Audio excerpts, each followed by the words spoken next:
What's up guys, EPICJONTUAZON here.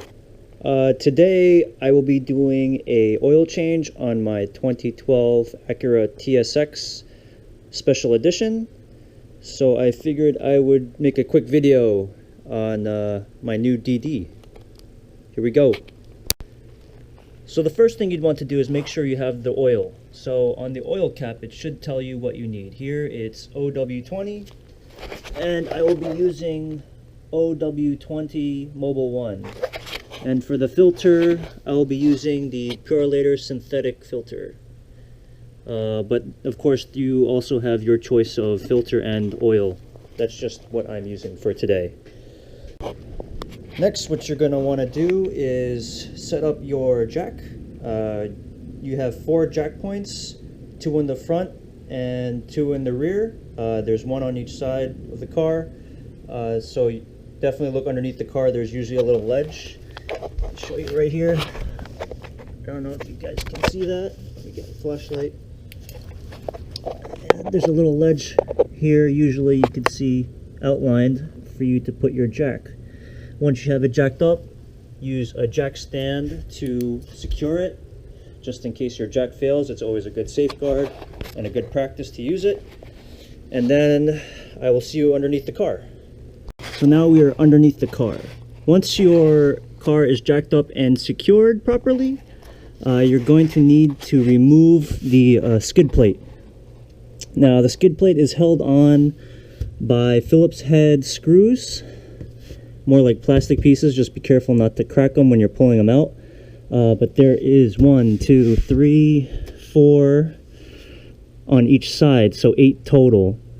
For my purposes, I'm only going to remove 7 because the dealership stripped this one. So I'm just going to remove the 7 and kind of swivel it away.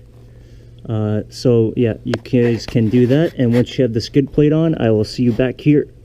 Okay, so now I have the skid plate off. One quick correction, there was only 7 screws. So there's 4 on your driver's side and 3 on your passenger side. Again, you can see here I couldn't get that last one off, so if you have the same problem or a similar one, you can take all of them off. You can take all but 1 off and try and swivel the skid plate like I did, which exposes here the oil pan and your filter. Okay, so first, you guys can do these interchangeably.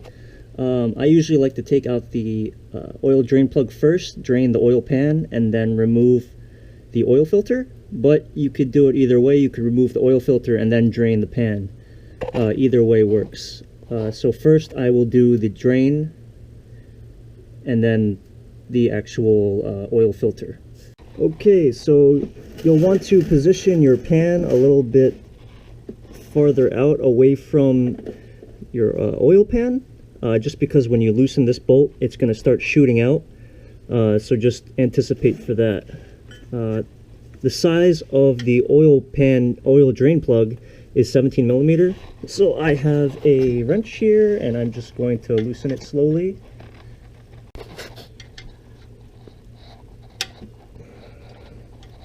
And you want to make sure when you put your wrench on, it's in all the way like this. You don't want it out like this because then you get more torque and you might strip the actual oil drain plug, which would be very bad and make it a pain in the ass to take out. So now once you've loosened it, you can slowly turn it.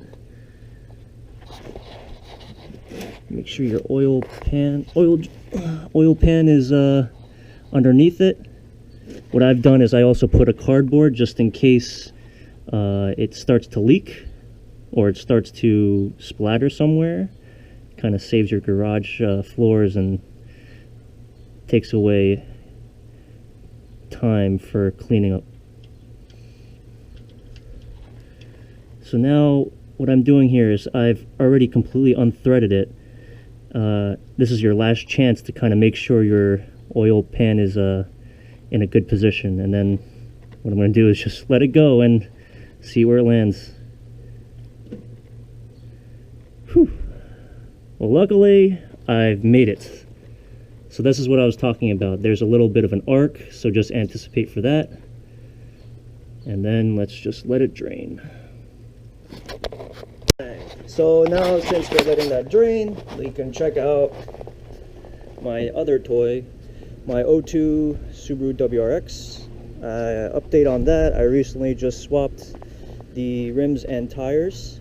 The rims and tires now are silver, obviously, and now I am running on Hankook Ventus V12 Evos, 225/45 ZR17s. Coming from the Pirellis, the Ventus V12s are definitely a lot more affordable, and I have no issues with them thus far. Let me know in the comments section below what you guys think of the silver. If you see my other videos, I usually have a black BBS rim. Those are actually up for sale over here, but I do not know whether I'm just going to have them powder coated gold or just sell them and try and find a gold set. Okay, now we're back underneath the car. Now that you see that the oil is starting to slow down, that means the oil pan is slowly being drained. Now you can start to remove the oil filter if you wish.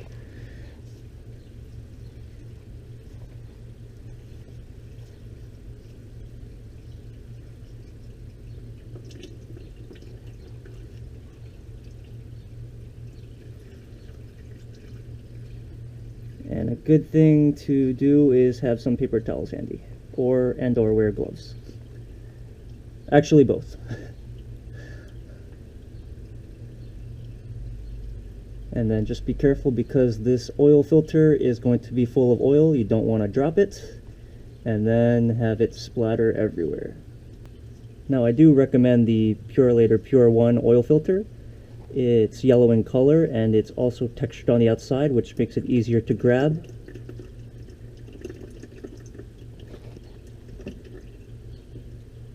And easier to tighten as well. So here you can see both the oil pan draining and the oil filter draining. Okay, now after you let the oil drain for a few minutes, you're going to want to prep your oil filter. So first things first, make sure your oil drains plug is clean and ready to be threaded back in.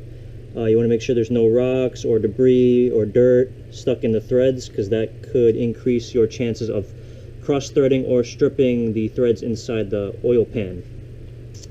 Now when you prep your oil filter, usually what I like to do is fill up the filter with clean oil, and then wet this brim, this rubber brim, with the oil, so that when you're sliding the filter on, there's no friction, and it decreases the chances of this actually ripping.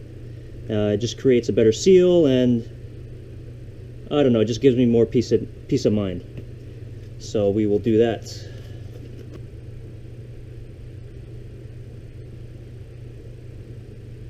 Also, when you're filling it, fill it really slowly. Make sure all the air pockets get out.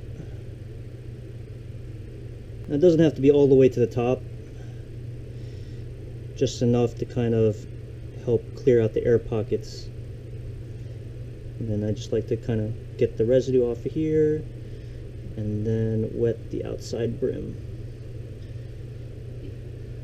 Put that aside, and then first what I want to do is thread the oil drain plug in, and then we're going to screw the filter in. The oil drain plug back in. I just kind of hand tightened it. It's still loose. Yeah, all you have to do is kind of hand tighten it, because while you have this in the way, you will not be able to kind of torque it down. Now you will take your oil filter. Let me try not to spill any oil out. And then just thread it back on. Now, just to reiterate, this is the Purelator Synthetic, only used for synthetic oils, only used with synthetic oils. It is blue in color. The previous one was yellow because that was the Purelator Pure 1. I believe you can use the pure one with regular oil. I will have to make sure of that. I will put the part numbers for both of them in the description below in case you guys are interested in using them. A quick review on this oil filter. It is the same as the pure one. I like it has a little texture outside. It's just a different color. It makes it easier to kind of grip and hand tighten, and then of course when time comes to loosen it. But no problem installing. I will let you guys know in the next oil filter change whether it held up, if I had any issues with it, but for now I don't foresee any issues. You're going to want to remove what oil you've just drained. Make sure you tighten down that oil drain plug, and now we're back at the step of reinstalling the skid plate. One good practice and advice for those first-time users or first-time doers, you would want to thread, as you can see, first the screw in. You don't want to straight up put it on like an impact wrench gun or a drill and start drilling it in, because if your threads aren't lined up correctly, you'll just strip them, and then next time when you go to change your oil, you will realize it is a pain in the ass to get off, and you probably won't be able to get it back on. So a good tidbit of advice, I've had a few buddies of mine just throw it on a drill, not care, and just, you know, gun it in, and then the next time they go to take it off, it's impossible to get off. So just a little tidbit there. Okay, so after you've reinstalled the skid plate, you can go and remove your jack and lower your car back to the ground. Next step is to remove the oil cap up top and refill your oil. Okay, so another tip for you first-time doers, you don't want to pour your oil if it's in this shape like this. Turn it to the side, gives you easier control, and there's more surface area for the oil to go to, less of a chance of spilling. Okay, so once you've filled up 4 quarts of oil, check out your dipstick and make sure you have enough oil. If you're somewhere in the low range, add a little bit more oil. If you're in the high range, you should be fine. Okay, so the final step to finishing your oil change is to reset the oil meter here. Now to do that, you're going to turn your car to the on position.